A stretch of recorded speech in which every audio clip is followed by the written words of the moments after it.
Order the November meeting of the Oxford Planning Commission. Commissioners, you have the agenda before you. Are there any changes or additions to the agenda? No? No. Hearing none, I'll entertain a motion to approve the agenda. Motion to approve the agenda. There's a motion. Is there a second? Second. All in favor? Aye. Commissioner Smith, how do you vote? Aye. Thank you. All right. I hope you had a chance to review the minutes from the October meeting. Are there any changes or additions to the minutes? Hearing none, is there a motion to approve the minutes of the October 9th meeting? Motion to approve. There's a motion approved and a second. All in favor? Aye. Commissioner Smith, how do you vote? Aye. Thank you. Ben, do we have a staff report? We do not. All right. Commissioners, please note that there was an administrative approval of case number 3009A for the site plan approval at Little Angels Daycare. We have one case on the consent agenda, case 3016 for the site plan approval for Mississippi Eye Consultant Surgery Center. Is there a motion on the consent agenda? Motion to approve. Motion to approve, is there a second? Second. Second, all in favor? Aye. Commissioner Smith, how do you vote? Thank you. All right, that brings us to our first public hearing after the postponed. Our first public hearing will be case number 3010, KPS Group. Andrew Olds has filed a request for a variance from section 4.8.6 sidewalks for Oxford Surgery Center, property located at 499 Azalea Drive. Robert? All right, subject property is about 2.5 acres located on Azalea Drive, and it's the current site of the Oxford Surgery Center. Applicant was approved in July to expand the building at the south and add about 4,600 square feet of additional space that would contain new operating rooms and storage prep space, as well as additional parking.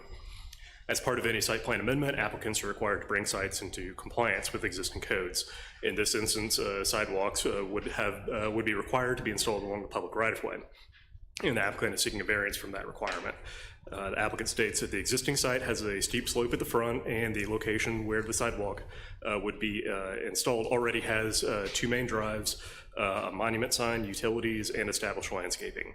Additionally, in order to achieve an ADA compliant cross slope across the existing drives, the drives would need to be regraded, which would in turn require relocation and reconstruction of the utilities and the stormwater inlets.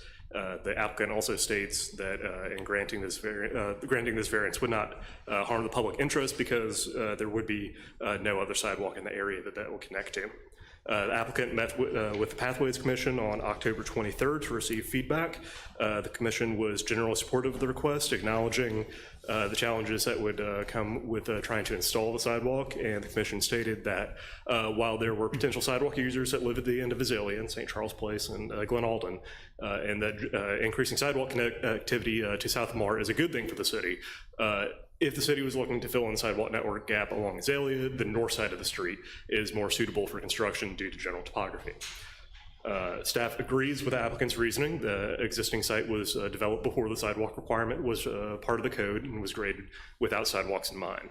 If the site plan amendment had dealt with an addition that necessitated regrading in the front of the building, or if that part of the site was flatter, staff would push to get the sidewalk installed, but as it currently exists, this is major work with not a whole lot of public benefit. The surrounding properties are not likely to redevelop anytime soon, and due to their nature as medical facilities, are not likely to be a major pedestrian draw. Staff would like to ensure that this variance request is only for this specific site plan, and that in the future, if this land were to redevelop, that the sidewalks would be required at that time. Engineering did provide some comments, which is pretty much what I said, but smarter and more technical. Staff recommends approval of the requested variance with the following conditions: that approval is for the plan as submitted with case number 2983, which was the site plan amendment. I believe applicants here. All right. Thank you, Robert. Maybe not. Are there any questions from the commission? No. No? Commissioner Smith, do you have any questions? I don't. All right. Any questions or comments from the audience? Is there a motion on case number 3010 for the variance from section 4.8.6 sidewalks? I move that we grant the variance. Is motion, With the staff conditions. motion to approve the variance subject to the staff condition, is there a second? Second, all in favor? Aye. Commissioner Smith, how do you vote? Aye. All right, the variance is granted. Thank you. Our next public hearing will be for case number 3011. John Rash has filed a request for a final plat amendment for property located at 100 Longest Road. Okay. So the subject property is about 0.38 acres located at the southwest corner of Longest and Vivian. The property is partially in Amadale subdivision and might be in Wooddale Hills subdivision as well. The applicant has proposed to make the property wholly one lot inside of Amadale with the designation of Lot 9, and I believe that is now not Lot 9A. The resultant lot is consistent with the underlying TSR district, and the existing structure conforms to the setbacks per the neighborhood conservation overlay. Southern portion of the property is a portion of Lot 9 of Amadale, and the northern portion is an unnumbered property that is shown on the plat of Woodland Hills subdivision, and it's not readily apparent that that northern portion, in part or in whole, is actually in Woodland Hills subdivision, though through the deed history it does appear to have been tied to the plat. Property was acquired in 1953 by the Cobb family as the entirety of Lot 9 of Amadale and, quote, a part of an unnumbered lot in Woodland Hills subdivision. This land was passed to son upon death, and then the portion of land now known as 100 Longest was sold by Meets and Bounds in 1981 and has remained relatively unchanged since. Mississippi subdivision law requires that the applicant proposing any change in a platted subdivision notify all the persons to be adversely affected thereby or directly interested therein, and it requires their signature of approval of the proposed modification. Identification of such persons may be left to the discretion of the applicant. In this request, the applicant has provided letters from the parties determined to be adversely affected or directly interested in the property, stating that they do not object to the modification. Engineering did provide some comments related to access, water, sewer, and utility and drainage easements, and staff recommends approval of the requested final plat amendment for Lot 9A of Amadale subdivision with the 3 conditions that are listed in the staff report. Thank you, Robert. Any questions from the commission? No. Commissioner Smith, do you have any questions? I don't. Does anybody from the audience wish to speak or ask a question? All right. Is there a motion on case number 3011 for the final plat amendment? I would move to approve the final plat amendment, subject to staff conditions. I have a motion to approve, subject to staff conditions. Is there a second? Second. Second. All in favor? Aye. Commissioner Smith, how do you vote? Aye. Thank you. All right. Our next case will be case number 3012. Oxford Farms LLC has filed a request for a final plat for Oxford Farms subdivision phase 10 for property located at Oxford Way.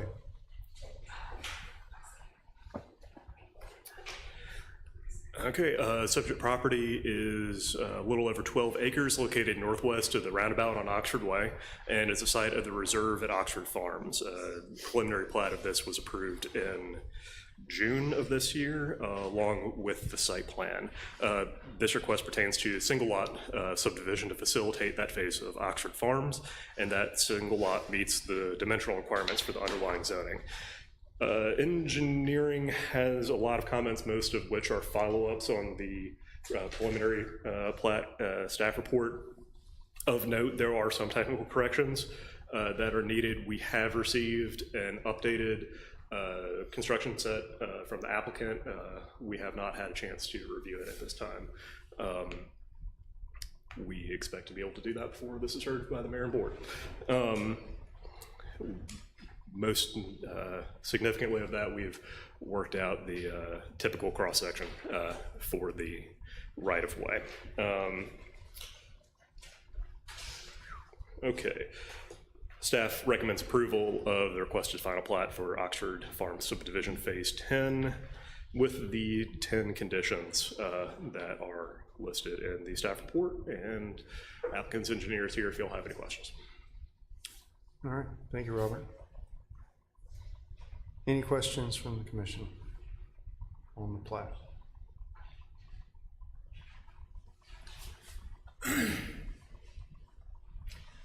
Was this the one, Robert, that on the, I guess, east side of this phase that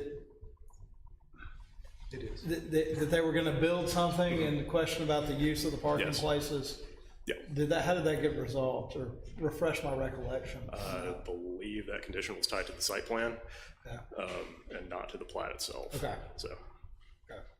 But just to clarify, I think that those parking spaces, as that was originally approved, that the parking spaces on the east side are not to be used until there's a development that is approved on the east side of that road. Yeah, I thank you. I couldn't remember, but it was what we did. Are there other questions? No. Commissioner Smith, do you have any questions? I don't. All right. Anyone from the audience? Questions or comments? Hearing none, is there a motion on case number 3012 for final plat for Oxford Farm subdivision phase 10? I would move that we grant the final plat approval subject to the 10 staff conditions that were brought on the staff. All right. There's a motion to approve subject to the 10 conditions listed. Is there a second? Second. All in favor? Aye.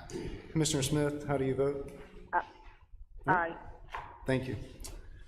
That brings us to case number 3013. Blue Delta Capital LLC has filed a request for a special exception from section 3.10.3.1 districts allowed for clean climate storage property located at Ricky Britt Boulevard.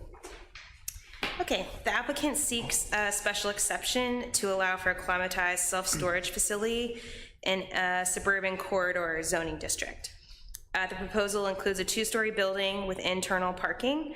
There are not any units with exterior access or standalone units proposed. They're all accessed from the interior of the building. The special exception requirements for use in the zoning district require 4 parking spaces and 4 proposed near the leasing office. A storage facility cannot be located on a site of more than 3 acres.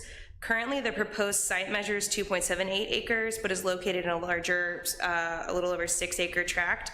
So that site will need to be subdivided out to locate the storage building if the special exception is approved. The project architect has worked with and will continue to work with city staff on the design of the building. And you'll see in the current rendering, the front window tint was adjusted because there were some concerns about the visibility of the second floor units. Other concerns that the applicant has agreed to continue working with staff on include a different treatment for the brick-filled window openings and perhaps a different design for the drive-through entrance. We're still working through that. Staff also notes that Oxford Utilities or Northeast Power will need to be engaged regarding the proposed solar panels on the roof. The applicant is has confirmed that they intend to do that if the special exception is approved. So staff is recommending approval of the special exception with the 5 conditions listed. Most of them are related to those items that I just spoke about that we're still adjusting, and also that the site will need to be subdivided from the existing tract. And I believe if you have any questions for Paul Coscianino, he's the architect on the project. All right. Thank you. Oh, sorry, the engineer. Sorry, Paul. Long day. Are there any questions about this case?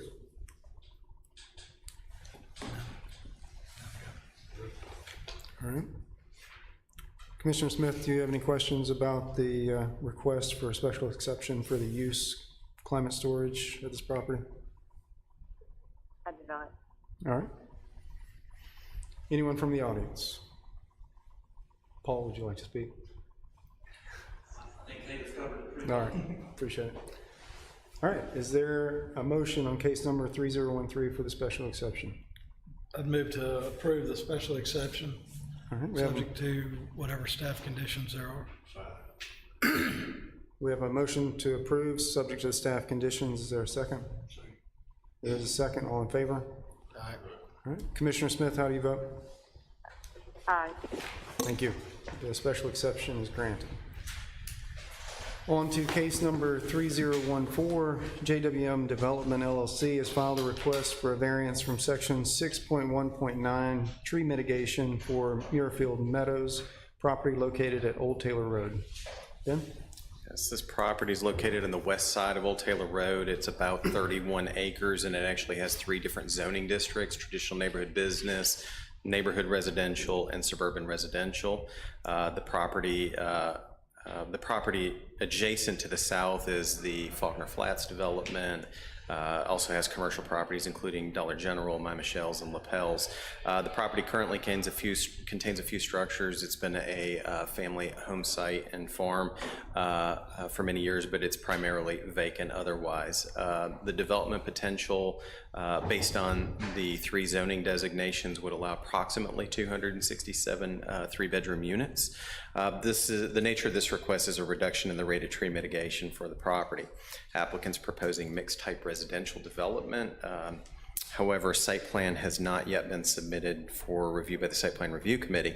The applicant does state that this parcel of land is characterized by extreme elevation changes and that the topographic features significantly limit the areas of development where it could occur without affecting existing tree canopy.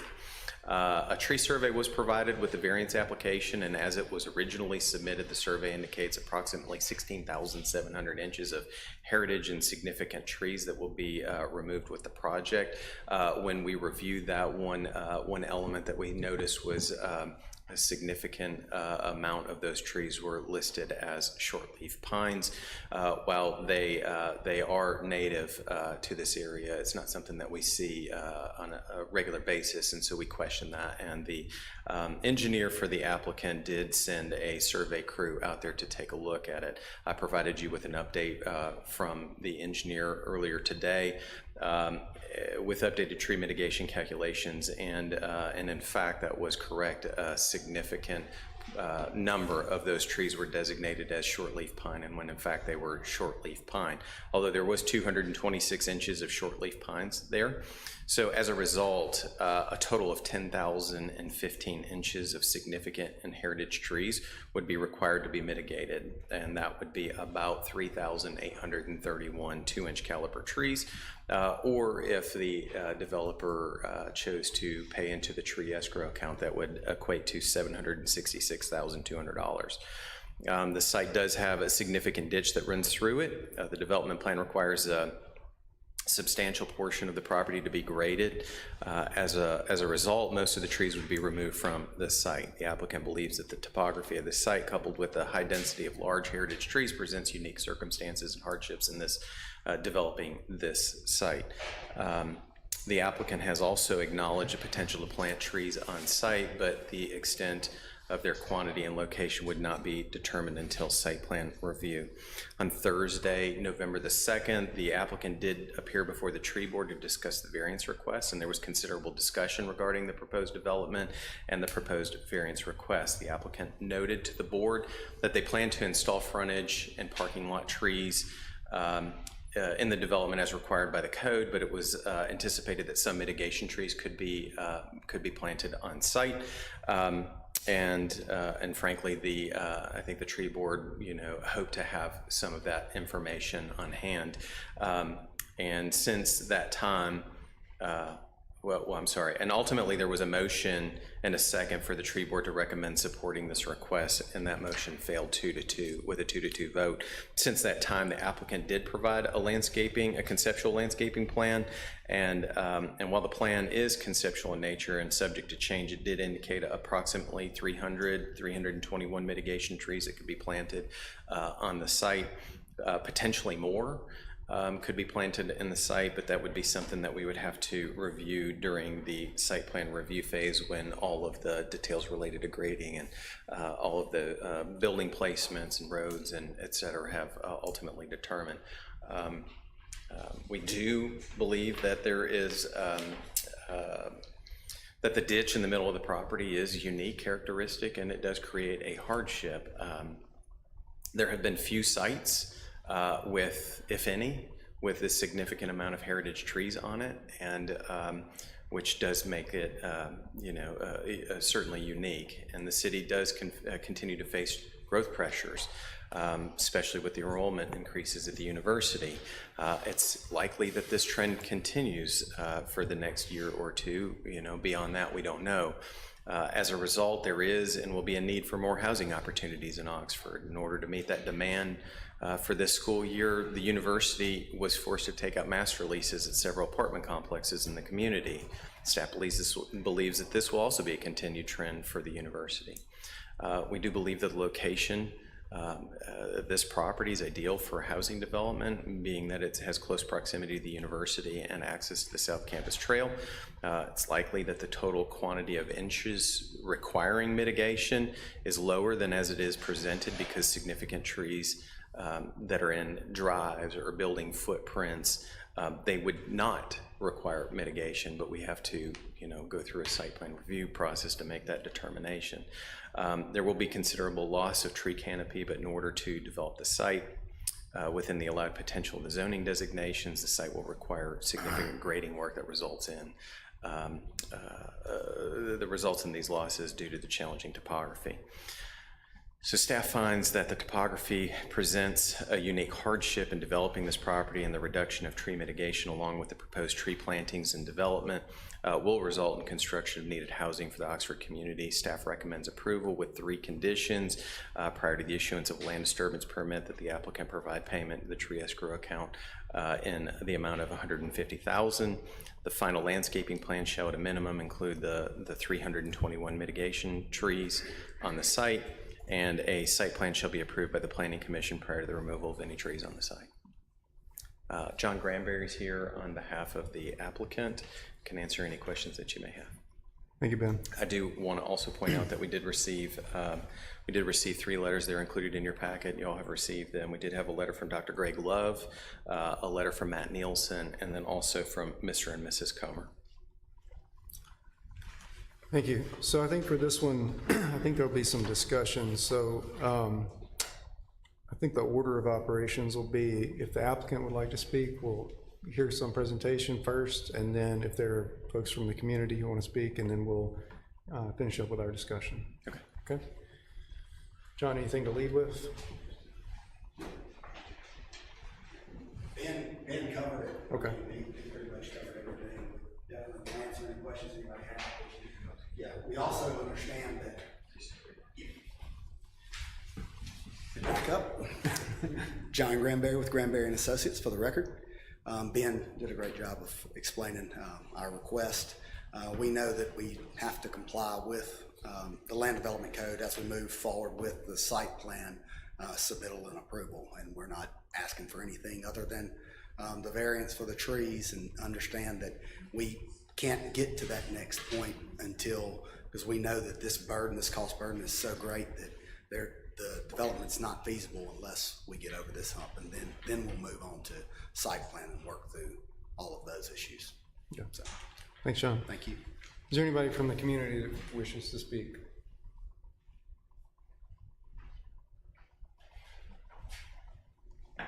No? Okay. Commissioners, questions for the applicant? Well, I did go down today and walk that section of the trail, and I did not walk up into the land, but I'm guessing that from the site plan that I received, the trees that would stay were down in that bottom area, but everything else would be taken out. Again, yeah, theoretically, that's what, I mean, we've got to tie in before we get to the property line, of course. So, and that's the idea. Of course, we won't know that until we develop the final details of the site. Sure.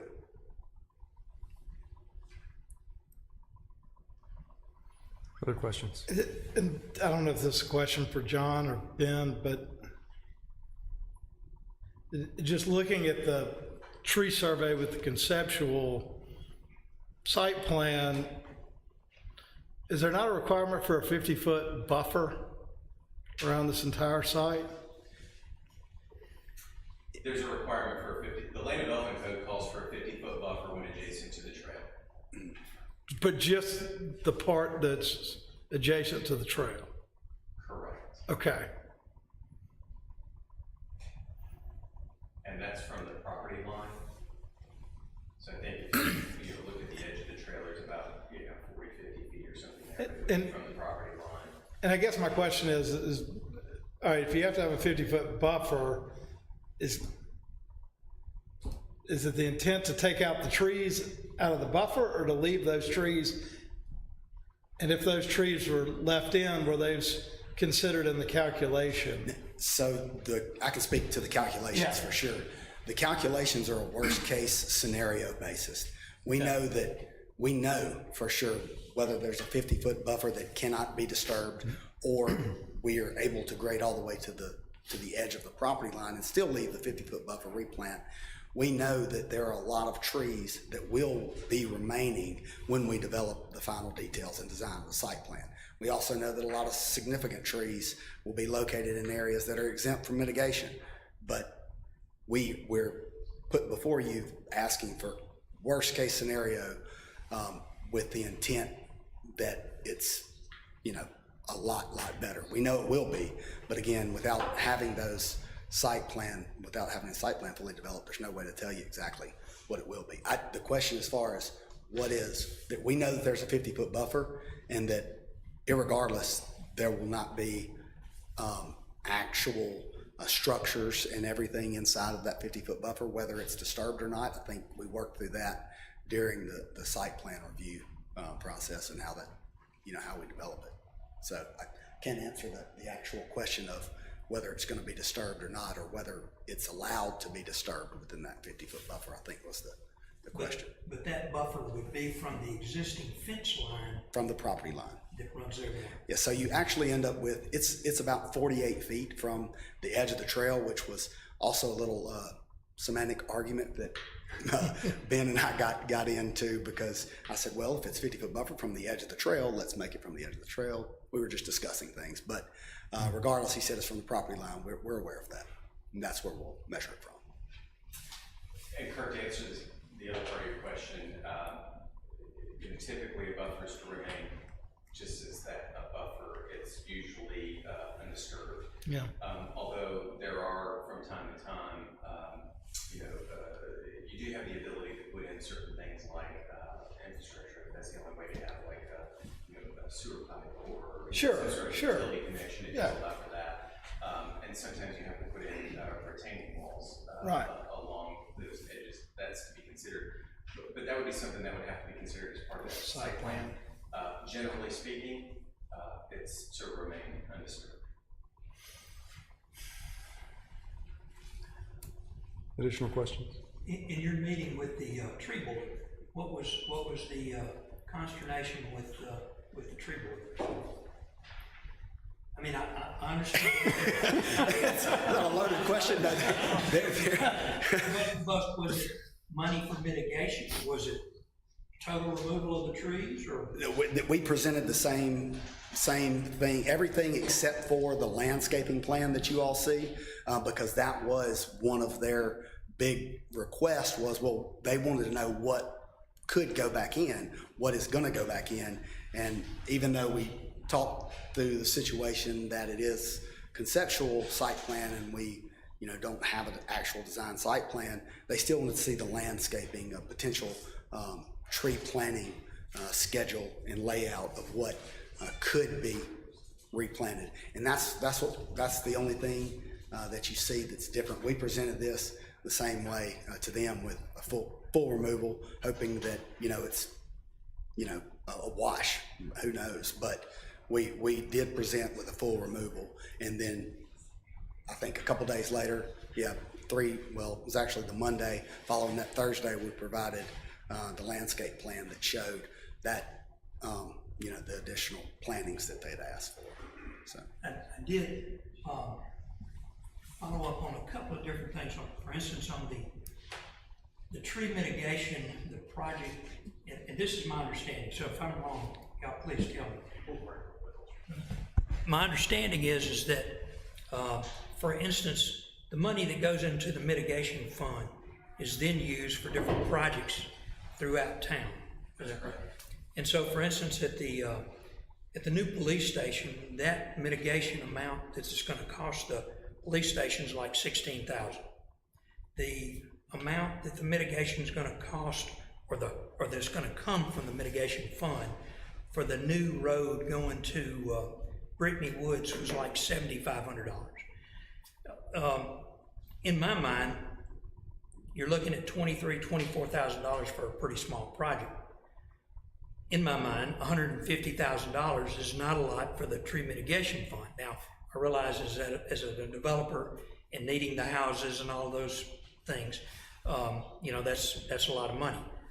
But if you look at the two together, or look at the two separately, it doesn't seem like that much money when you're looking at that nice a piece of property. And it's a beautiful piece of property.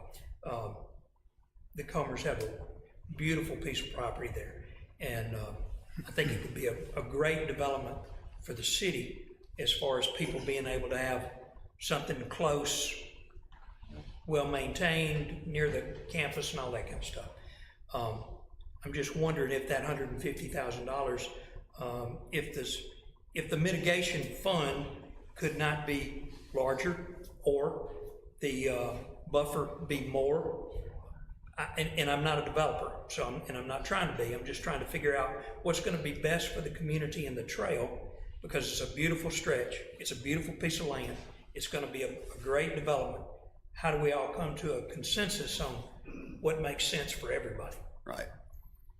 Yeah, and I think that the amount, the 150,000, was just a number that the developer arrived at after seeing preliminary cost estimates and backing into the feasibility analysis. What can we afford to give the city for tree mitigation, and then still have enough, enough in there to make the project work? And that's where, just what's the maximum amount we can afford to come out of pocket.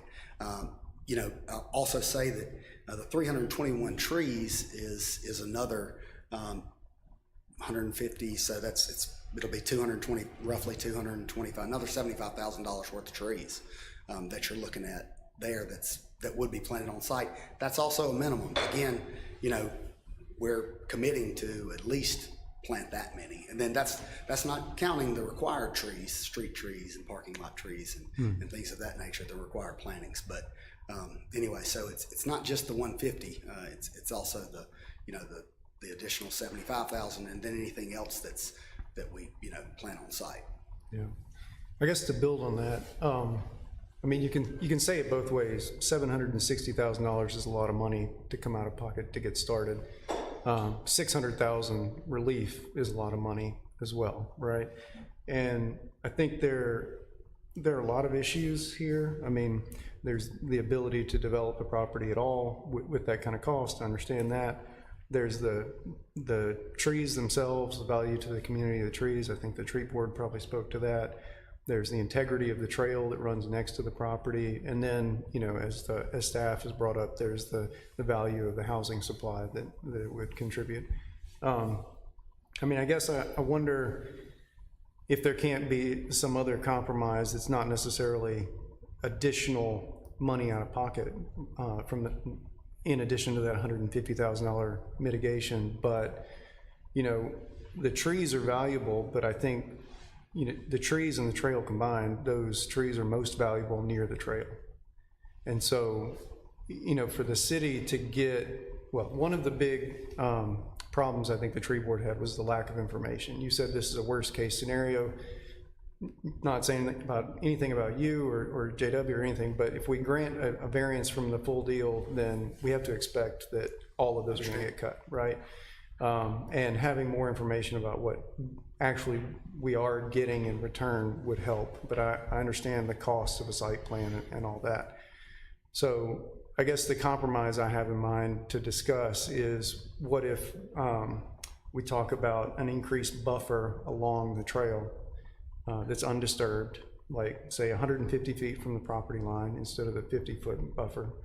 I think rough Google Earth sketching, that would be about 4 acres that would be undisturbed, leaves 27 acres to develop, and the $150,000 into the tree fund, and then the city potentially provides variance. Before JW Yeah, sure. speaks, and I will say if we left the 150-foot buffer there, we may not even need the variance. So, I mean, that's probably. Because- Because of the number of trees that we would not be disturbing, and we get credit. Yeah, I know. I mean, I looked at the tree survey. Yeah, I have not. You know, if they were uniformly distributed, you would need to leave 8 acres, I think, undisturbed to not have to do any additional mitigation. But Sure, but they're not, Yeah. but the clumps are more than 150 feet. But yeah, go ahead. JW McCurdy with JWM Development, that's just not, 150 feet is not gonna work. I mean, with the stormwater detentions all against the trail, that's the lowest part of the property. We're not gonna be able to do that. And you're talking about 8 acres is 26.5% of the property. I mean, Well, I'm talking about 4 acres, but yeah. or, Yeah. okay, well, 13% of the property, so we're paying for all 100% and giving up 13% just for the trees, and that's, I mean, we've taken all of these situations into consideration, and this is what we came up with, what we thought, okay, can the city swallow this pill, right? We don't want the pill to be too big for the city to swallow, but we want to be able to make the deal work. And I mean, there's a huge shortage for housing, as we talked about, and then when you're talking about a project of this magnitude, you have to consider the tax basis that we're increasing for the community, income for the city as well. I feel like if we would have had the information that we have today available for the tree board, I feel like we would have had more support from them. I think Mr. Bryant was a little bit hesitant because he didn't know how many trees there were. And Ben and John added up at the tree board meeting that it was roughly 250 street and parking lot trees. And then we paid a landscape architect to go draw the plan out. And then that's where we came up with the additional 320. So you're almost 600 trees getting planted back, not counting the $150,000. Ben and I have talked about this a bunch of times, right? We understand this is a big ask, and we're asking you to do something that nobody really wants to do, but at the same time, the Comers, like you read in their letter, they want to sell their property and get fair market value like everybody else has, and we're trying to land somewhere in the middle. The Comers are conceding a little bit, we're conceding a good bit, and we're asking the city to concede a little bit. Everybody trying to put their checkbooks together to make this deal work. I really don't know what else to say. I mean, we're there. I mean, I appreciate Mr. Harry trying to negotiate the deal here, but I mean, we're there. I mean, we're all in. One of the, for instance, JW, on the results of the new formulation were 3,831 2-inch caliper trees, okay?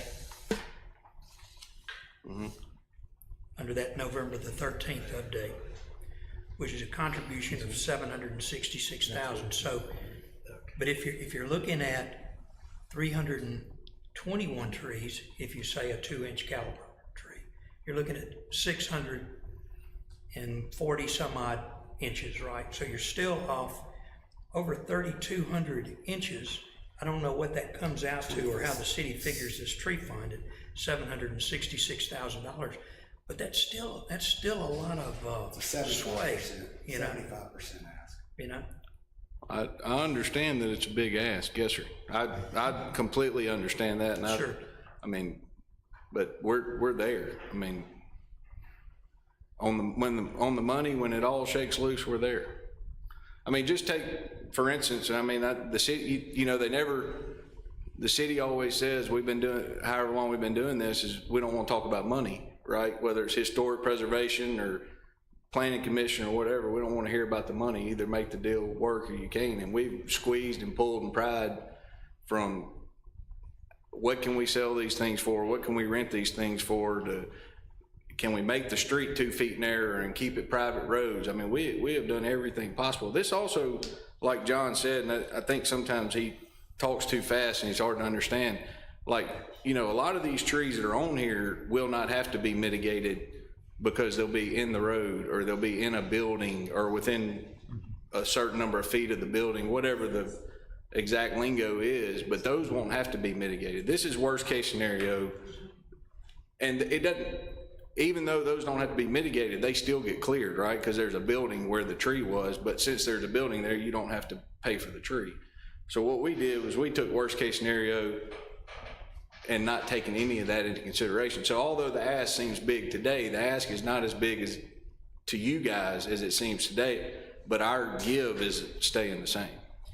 I think what the concern is that I've been directed to me is the buffer from the trail. So for instance, I walked to Faulkner Flats, or got out of Faulkner Flats and walked up their edge of the trail and then walked up the actual trail. And it is nice back through there. I mean, they got plenty of separation between the building and the trail, plenty of trees, nicely kept, quiet, swings, benches, that kind of thing. It's a nice spot. If you go all the way to 50 foot on that, to what it would be the fence line now, it really changed the whole character of the thing. But, and we're making assumptions now, but the fence line is the property line, and then we're talking about another 50 feet from there. So you're talking about 100 feet or 98 feet from the edge of trail. And Ben and I and John have talked about it, you know, if we were to have to get into that for mass grading or whatever, retaining wall, whatever it may be, we're gonna come back to y'all with at site plan approval and say, hey, we're gonna have to get into that 17 feet. We're gonna plant this back. This does not count towards our mitigation or anything like that, but we're gonna plant this back in the buffer to recreate that serene environment, like you're saying. I don't think Faulkner Flats had to do any stormwater detention either. So that was probably about $4 million. I didn't see anything there. I'll say that. They did. All right, other questions? Commissioner Smith, any questions for the applicant? I did not. Okay. Anyone from the audience wish to speak?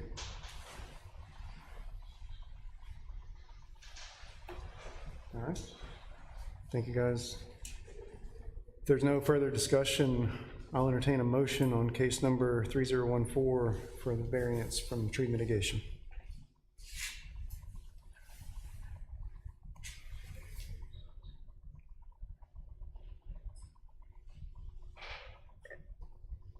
I'd make a motion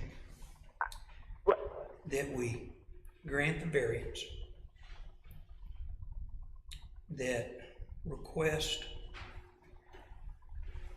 the tree mitigation. However, I will ask that on the three conditions, that it be contingent on the three conditions. However, the 150 be 350, the other two remaining the same. Make sure, follow on. So the 150,000 be 350,000? Right. Right. And the reason I come up with that figure is if you look at the difference, and if you want to discuss this, can we discuss? Please, please. The way I kind of get to this point is if the mitigation at 10,000, however many inches, is 700 and something thousand, you're going to have a buffer, which is going to take some of that in. I realize that, and maybe it needs to be worded differently to where if that buffer is found to have more gettable trees, which could count to it some kind of way, that would be taken in there. I just think that where we are with that property, as nice a property as it is, as good as you're going to do it, I know you do a great job, that buffer really needs to be maintained through there. So my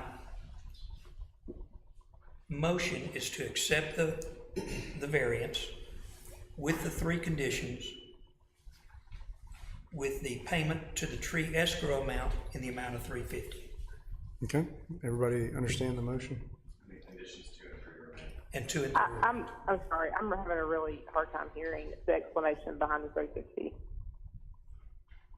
I'm sorry, could you repeat that?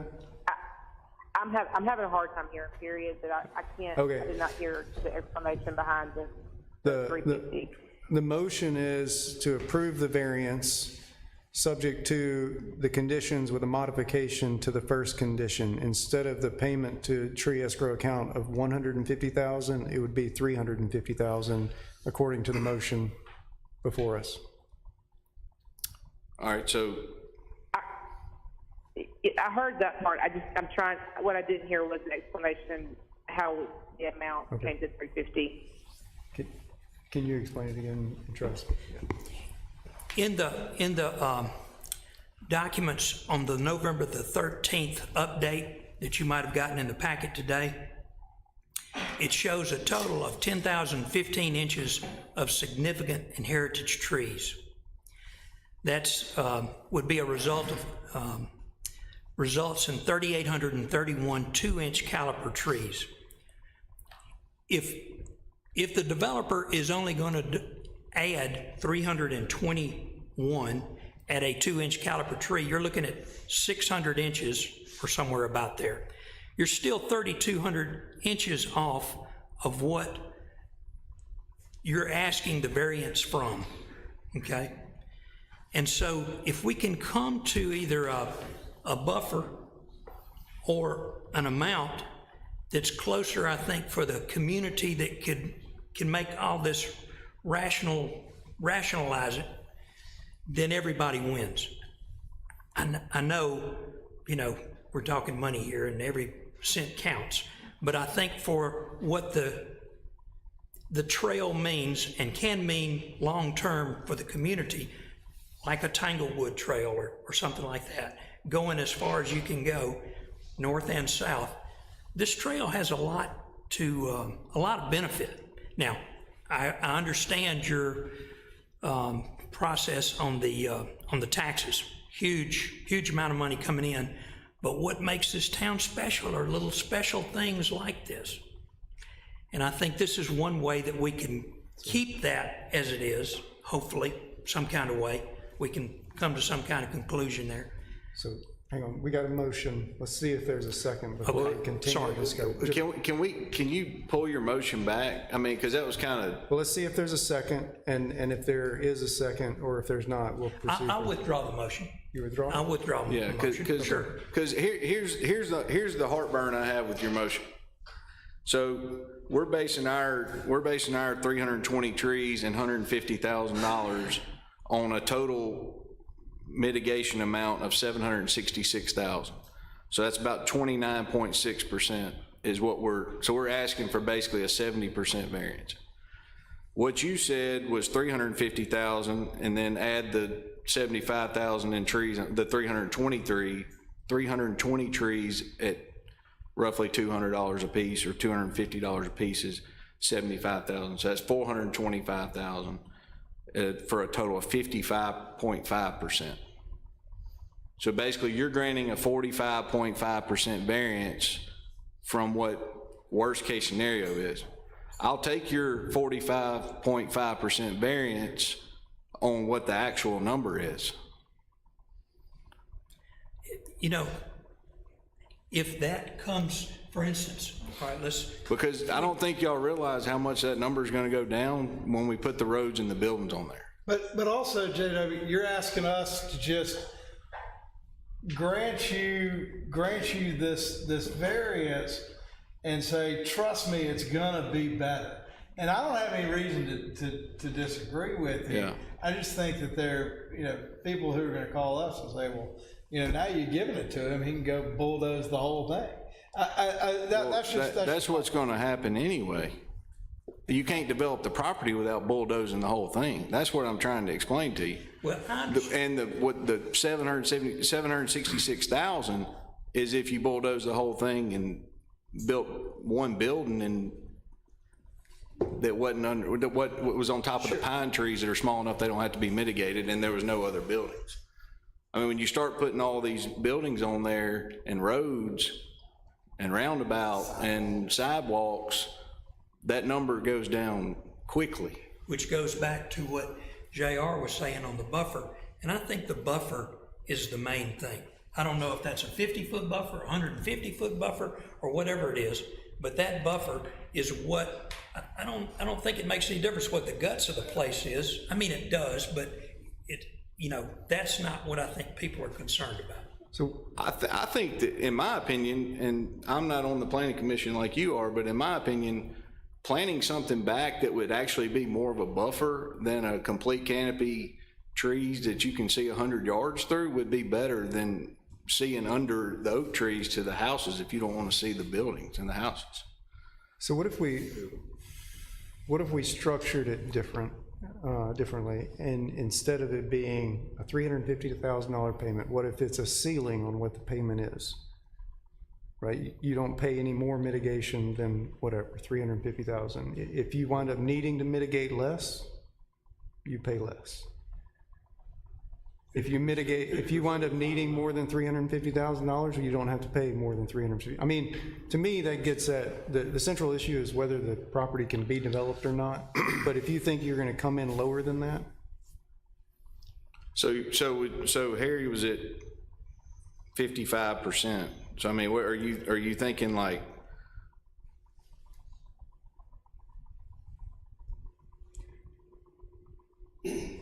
So like, just say a 50% reduction in what the total number was, what the total number is after the buildings. yeah, for example, there's no motion, but for example, we would agree to a variance up to 50% Of the final number.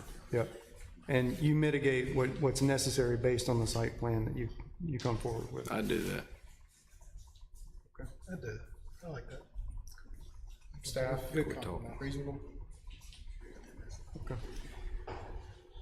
Is there a motion? And that can be in trees or money, right? Yep. Yeah. So, just because I'm happy to make the motion, I just want to make sure I make it right. So the motion, okay, that's good. But it's your idea that, so I would make a motion to approve the variance subject to the condition that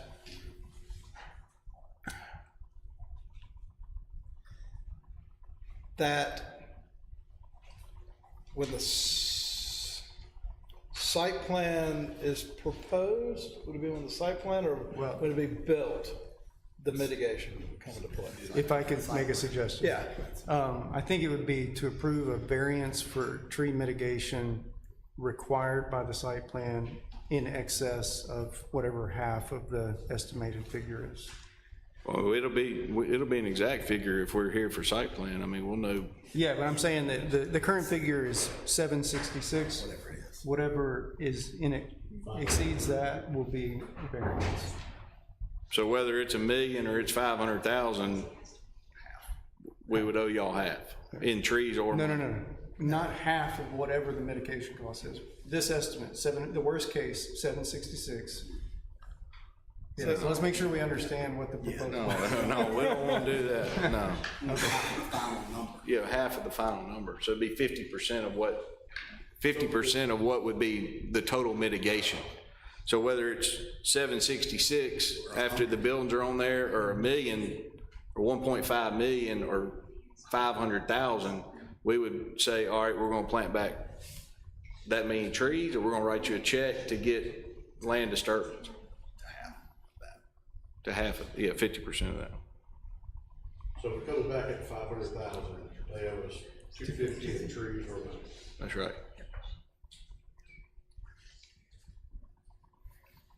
Planning department? Understand the motion. Well, talk to me here. Well, I mean, I think it's, you're gonna know exactly what it is. You're gonna get a full set of construction drawings, you're gonna be able to see the buffer at that time. It's potential that you have more payment that's made to the tree escrow account. It's gonna take into all the unknown, take into consideration all the unknowns that we have right now of building footprint. What are the trees that don't count towards mitigation? We're gonna have all that stuff fleshed out. And like Dave just said, if it's the total number is $500,000, you're looking at either payment to the tree escrow account, $250,000, or planting of trees, or some combination thereof. I mean, I think I mean, we're. Keep in we're mind, this illustrating here, is but- a very unique piece of property, right? And that's why variance exists in the code, right? It's because there's not one rule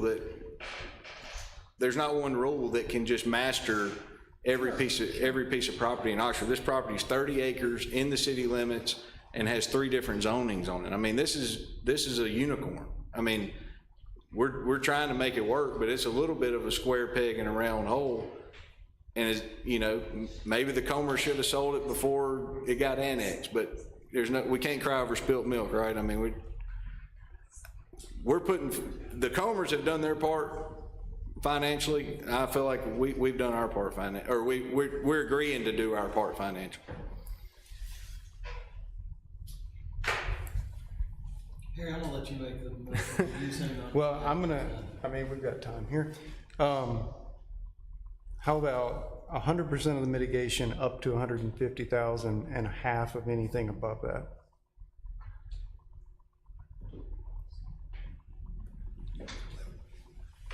How about 50? I didn't know we were coming to negotiate. This is good negotiation. Yeah, I mean, I think that you worded that wrong, because I think what you're meant to say, we don't want to walk away with less than $150,000. If So, that's what the mitigation requires. 50, how about if you worded it 50% of the mitigation in trees or money with a minimum of $150,000 in trees or money? No, it's I mean, different. a minimum of $225,000 in trees or money.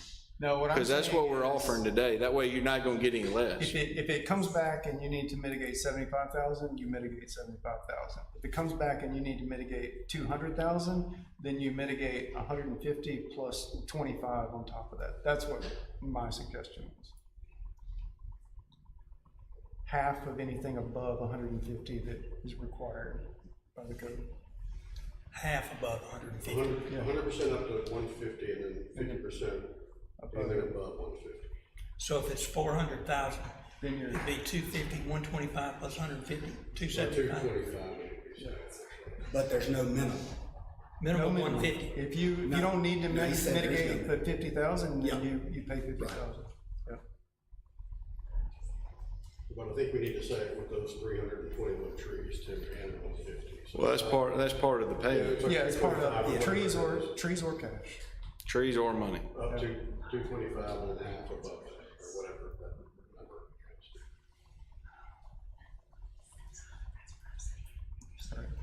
I'm lost here.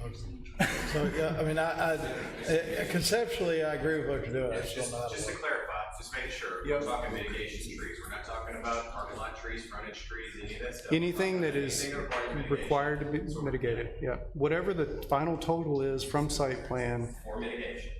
for mitigation, if it's 150 or below, you pay whatever the total is. If it's 150 or above, you pay 150 plus half the difference between 150 and the total. But then you got the 321 trees, that's another 75,000. But that's gonna be part of it in the end. Why? Because it's on top. It's on top of 150. Are you saying because of the condition? The condition is. Yeah, I'm simplifying it, I think. So the number 2 condition stays in the plan, so that's the 321, take care of that. Yeah. 150 is the money. To be able to get to the point where, like condition number 3, I mean, that's hold firm, because we're not even gonna be able to get the mitigation rate that's on the site. Yeah. Right. As long as 2 is in there. Yeah. All right. Would anyone like to make a motion, or should I make? Hey, what if it's just, 50% with a minimum of 150,000? Or a minimum, let's say that we came in here, basically, we're at 225,000 when we got here tonight. So what if we do 50% with a minimum of 275,000? Y'all got extra 50 out of me at a minimum just for showing up tonight, so y'all can tell the board you at least got them $50,000. And then if it's over that, we'll pay 50% of the total amount. With them, so you mean if it's over than 550? That's right. His motion's better than yours. No, it's not. Don't tell him that. What? No, it's not. Not based off what you just said up here. Yeah, but he's saying, but there could be a motion. Just do JR, just too damn confusing.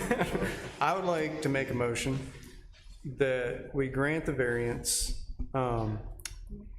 for tree mitigation with the following structure, that the applicant will provide a payment equal to the required mitigation, either in trees or cash, for anything up to 150,000, and for anything required by the code above 150,000, half of the difference between the total value and 150,000. Fair enough. Plus item 2 and 3. Plus items 2 and 3, yes. That just says that some part of it's gonna be the 300. Well, that adds the 75,000 back to it. Not necessarily, Well, because Does it add to number it, or two is it is the considered- 321 Yeah, trees. he's gonna have to buy the trees. You'd have Right, to but take number 2 out to fit with what we were talking about. right, but that would be part of the trees mitigating, true or false? As long as we're, That's requiring us to plant the 321. Say, for instance, we're under that, Oh, then okay. it'd still be Sure. required to plant the 321. Okay, so strike condition 2, it's included in the first condition, and add condition 3. All right, are we on the same page? Shouldn't condition 1 have moved to 225 as opposed to 150 for getting rid of 2? No, because what we're saying is that it can be either trees or cash. The Well, three, right now he's proposing 150 cash, Yeah. 321 trees, which is 75,000. Yeah. Total of 225 proposed now. Yeah. So we need. So you're shorting us. You're shorting the city. Only short, now you could be getting the good end of it if it's more. If it's more, Because you're yeah. getting More, 50. but I mean, Yeah, that's the whole, with our proposal now, what we'd like to see is that as a cap, of course. But this way, you know, it could swing either way, honestly. But the city's not capped, and we're not capped either.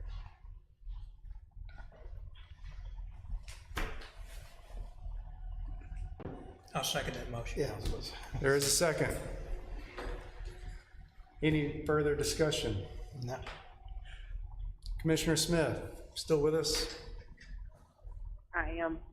Any questions? No, I don't have any questions. All right. There is a motion and a second, all in favor? Aye. Aye. All right, the variance is granted with that structure. Thank Yes, thank you. hopefully the next one's a lot easier. Maybe. All right, our final case is case number 3015. JWM Development has filed a request for city utilities for property located outside the Oxford city limits that includes a site plan approval for Whistling Pines for property located at 134 County Road 401. Yes, this property is located at County Road 401. The site measures, it's on the west side, it's between that and Highway 7. The site measures about 14, just under 15 acres. It's mostly located in Lafayette County. There is a small sliver at the northern edge of this that is within the city limits. But therefore, the applicant's requesting approval for city utilities since it's located in the county. It's staff understanding that this development proposal has not yet been before Lafayette County for approval, but it is to be considered, I believe, later this month. And so it goes through the process for the city to consider it first before going to the county. The use and parking requirements, the development proposal is 24 single-story, one-bedroom duplexes, so that's a total of 48 units. Development would be residential common interest development, which requires a special use approval by staff. The applicant has submitted this application and a copy of the covenants for that. The approval for the special use for an RCID is contingent upon the approval of granting city utilities. The development proposes a total of 51 parking spaces. However, many of the driveways are constructed so that would be constructed so that way they allow for tandem guest parking on the site, and so therefore the development complies with the parking requirements. The building height They're one story, they comply with the height requirements, the architecture of the buildings and the building materials. They'll have a brick veneer, and they comply with the requirements of the Land Development Code for materials and architectural style. Each building consists of foundation plantings, and frontage and parking lot trees are compliant with the requirements of the Land Development Code. Engineering did provide comments related to traffic and access, sidewalks, water and sewer and utilities, stormwater management, and therefore staff recommends approval of this request with the 9 stated conditions. Just a reminder, we haven't had one of these in a little bit of time, but the commission is a recommending body to the mayor and board of aldermen, who ultimately would make that determination of whether to grant or deny the utilities. Thank you. And John's here, and he can answer any questions that you might have of him. Great. Any questions for staff or for the applicant?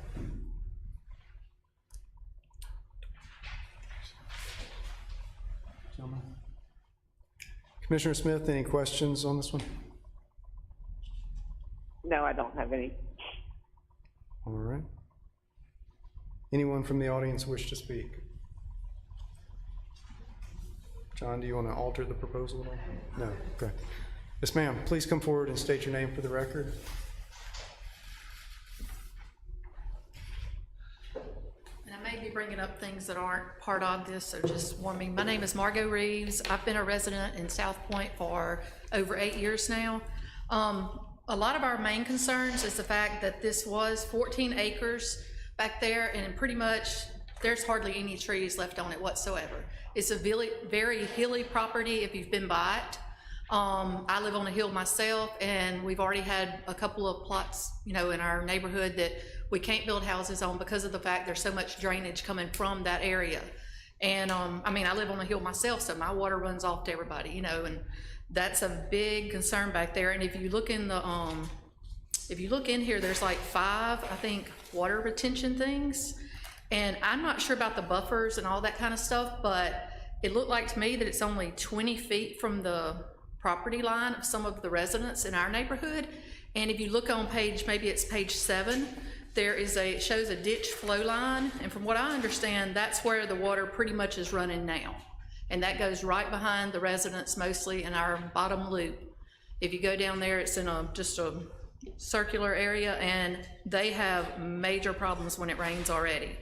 And with you putting more concrete behind us, and even though it has water retention there, it's gonna run off on those people, because if you build a pond up, you're gonna have water from our neighborhood and theirs coming right in those people's backyard as it is.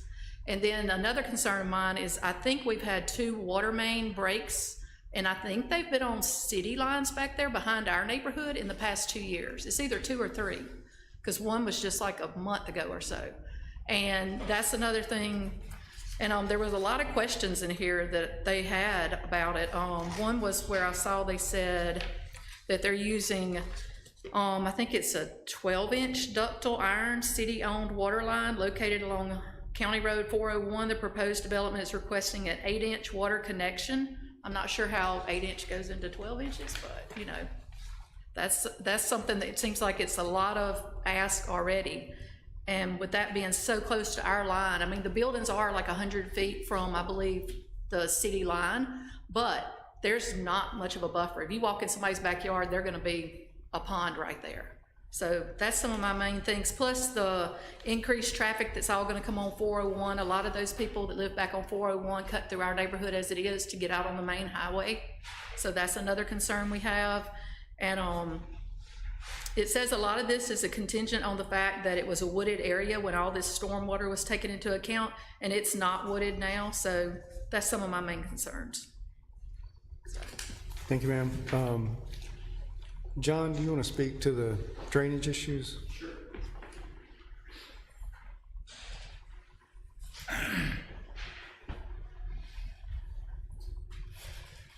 Good evening, I'm John Granberry with Granberry and Associates for the record. Yes, so there was, as it was stated by the concerned citizen, there was trees on the property.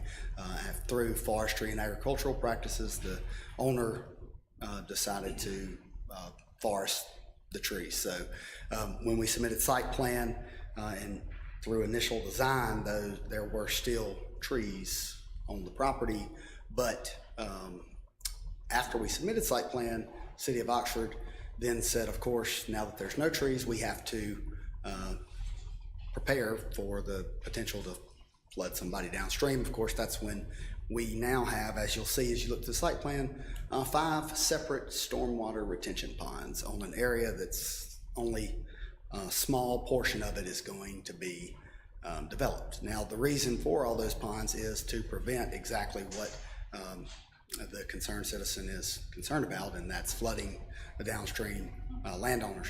Of course, the City of Oxford, as you all know, requires stormwater detention up to the 100-year storm event. All of these ponds do reduce the off-site flow to a pre-development rate. Actually, they're a little over-detained, so they'll reduce it more than what's there now, and that is considering that there are no trees. They are all designed as it exists today. Didn't necessarily want to do that, but we were forced to do that. So that is understandable, and that's what we did. So that's how all those ponds are designed in the state it is today, with no trees. Thank you, John. Yeah, and I think that's a key point, that stormwater is required to meet city code as part of the request. Are there other questions or anyone else from the audience? Yes, ma'am.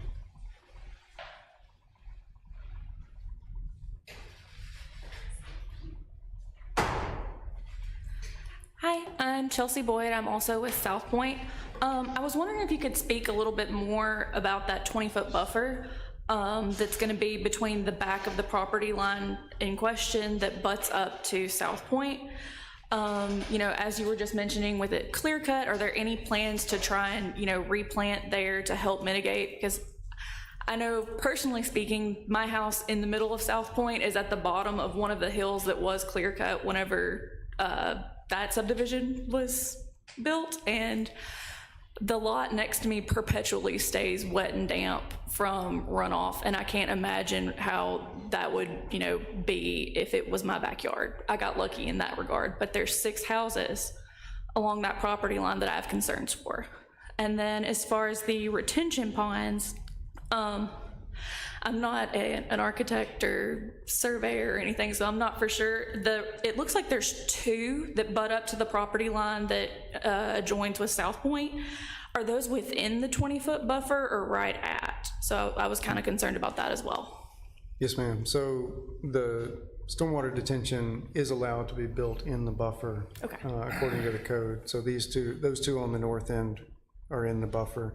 And then it is a landscaped buffer. John, do you want to talk about the landscaping? Yeah, the developer actually made it a point to make sure there was a dense landscape buffer adjacent to South Point. They're planting Iliagnus back, Okay. you know, so that, and I think that's called out in the landscape plan. So, Ask what kind of landscape? yeah, Iliagnus. It's, you know, the real dense. Some people say that they're poisonous. That's not the point. But yeah, they're very dense trees that grow really thick hedge where you cannot see through them. So basically, it's just a row of trees. Yeah, When you clear, it's. cut a bunch of Do what? trees. There's 15 gallon green giant arborvitae there as well. Yeah, so both, but they're. They're in five tree increments, and there's 4 of them. So there's space fairly evenly across the site. And this would get fairly tall. Yeah. It's a very dense vegetative buffer, but I'm also not a landscape architect, so. All right. Anyone else? Yes, ma'am. Please come forward and state your name for the record.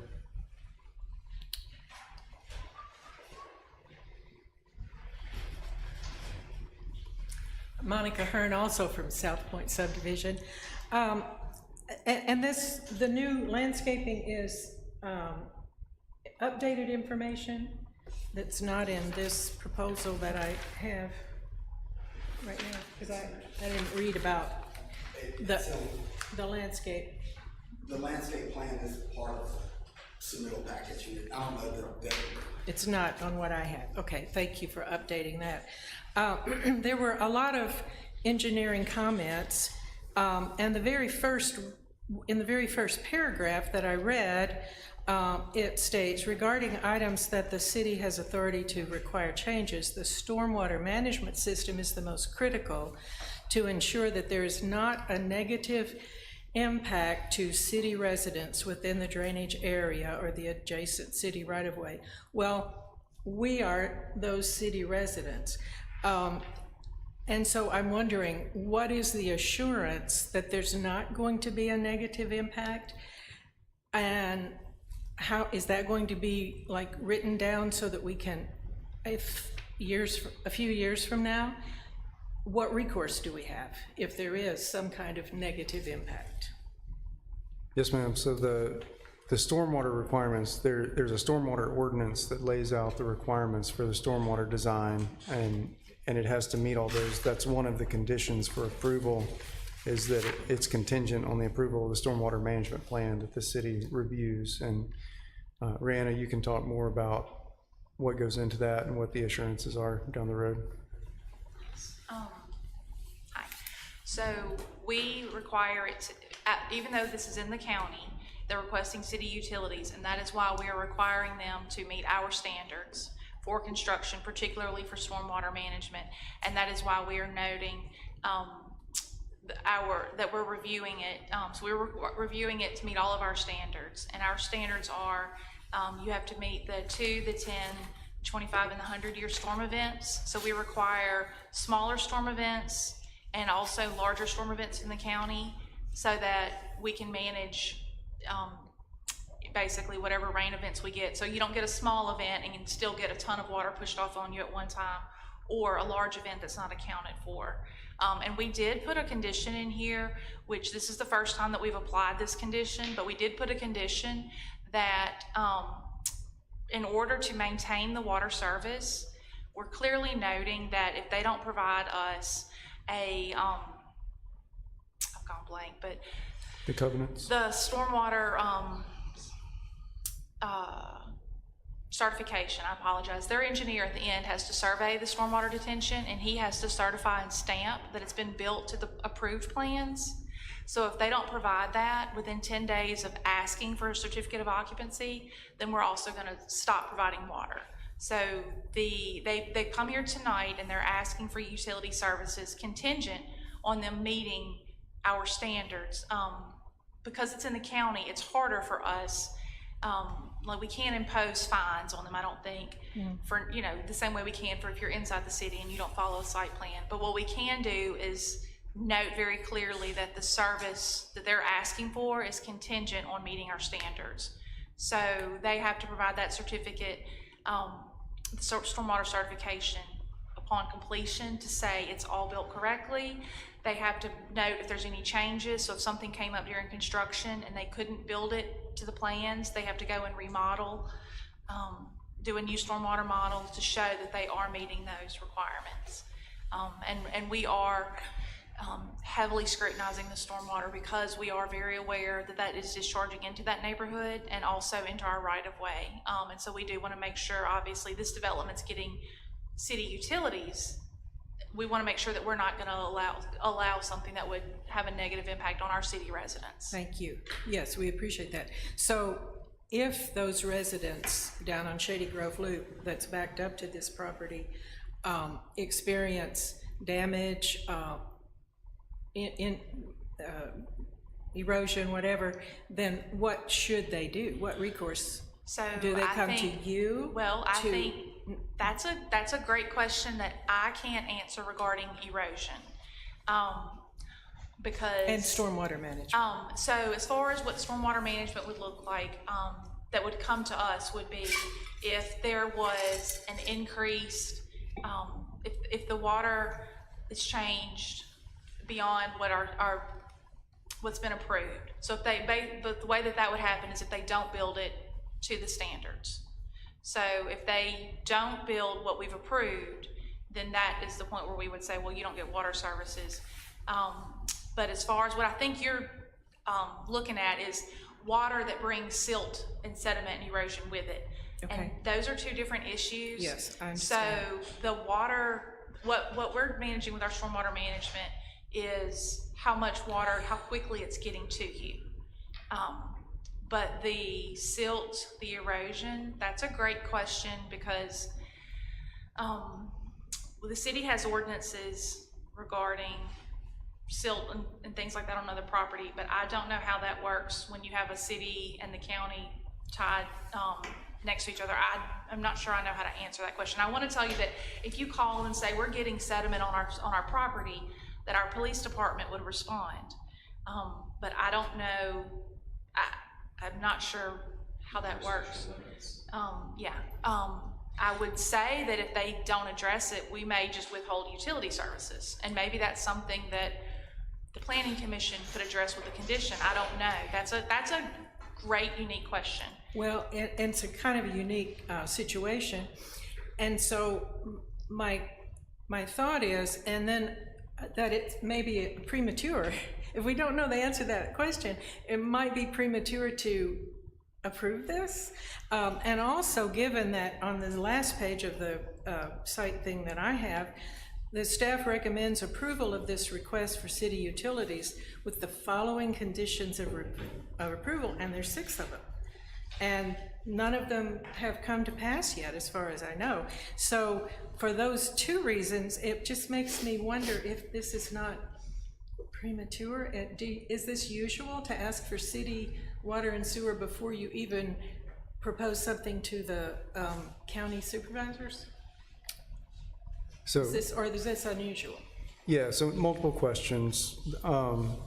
Is it common to have conditions that have not yet been met as part of the approval? Yes. This many? Yes. We try not to have too many, but 6 is not uncommon, I wouldn't say. We had one with 10 earlier tonight. The question about whether having this particular question sorted out makes this premature, I think it's not an easy question, period, because of the jurisdictional issues. So I'm not sure that we're going to get a clear answer on that. Ben, do you have any? Well, I just think it's something that we would have to address before the mayor and board of aldermen, consider this item. Yeah. For ultimately, they're the ones that have to make that. Yes, because Make that decision. We're a recommending body in this just be case. the Yeah. recommending to them, and then they'll Yeah. make the decision. I understand that. So in this case, we're not approving that the city is going to provide, but we're providing the Board of Aldermen a recommendation whether we think there's any reason to withhold city utilities in this case. I just guess I want to, you already know this, but just impress upon you that this is not just words on a page, it's people. Yes, ma'am. And their backyards, and the place where they live and where their children play. So those are some of our concerns. Thank you for listening. Yes, ma'am. Thank you. Are there others who would wish to speak? Any additional questions from the commission? All right. Hearing none. Is there, well, I would like to suggest that we add a 7th condition, which is to sort out these jurisdictional issues prior to the Board of Aldermen. Just take that into consideration. Is there a motion on case number 3015?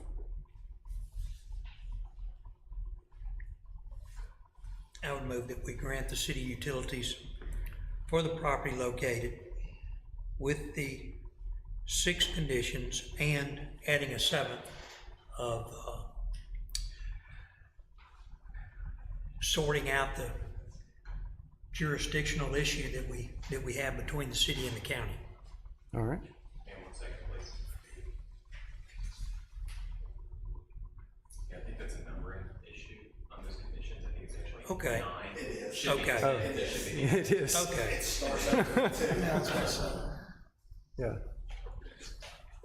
All right. The 9 9 conditions Conditions. plus 1.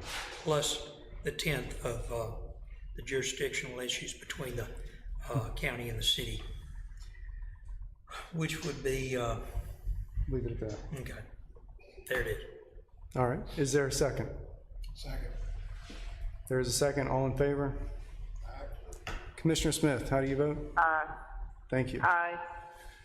All right, the request for city utilities is recommended for approval. That brings us to the end of the agenda. Is there any other business? Hearing none, I'll entertain a motion to adjourn. So moved. Second? Second. All in favor? Aye. Adjourned.